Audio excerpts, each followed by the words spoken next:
જોઈએ તો મંગળવાર બુધવારની રાત્રે લગભગ 1:30 વાગે પ્રયાગરાજના સંગમ કિનારે ભાગદોડ મચી। આમાં 14થી વધુ લોકોના મોતના સમાચાર છે, 50થી વધુ ઘાયલ છે।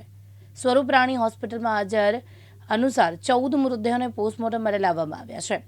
જો કે પ્રશાસને મૃત્યુઆંક કે ઘાયલોની સંખ્યા અંગે કોઈ માહિતી આપી નથી। નાસભાગ પછી વહીવટીતંત્રની વિનંતી પર 13 અખાડાઓને આજે મૌની અમાવસ્યાનું અમૃત સ્થાન રદ કર્યું છે। આ પછી અખાડાઓને બેઠક યોજી છે। નક્કી થયું છે કે તેઓ 10 વાગ્યા પછી અમૃત સ્નાન કરશે।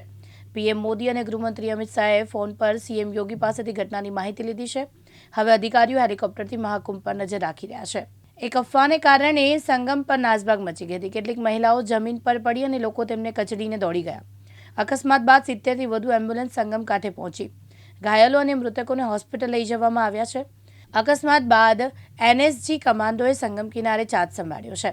સંગમ વિસ્તારમાં સામાન્ય લોકોનો પ્રવેશ બંધ હતો। પ્રયાગરાજમાં ભીડ વધુ ન વધે તે માટે શ્રદ્ધાળુઓને રોકવા માટે પ્રયાગરાજ શહેરની સરહદે આવેલા તમામ જિલ્લાઓમાં અધિકારીઓને એલર્ટ પર રાખવામાં આવ્યા છે। બ્યુરો રિપોર્ટ, દિવ્યાંગ ન્યૂઝ।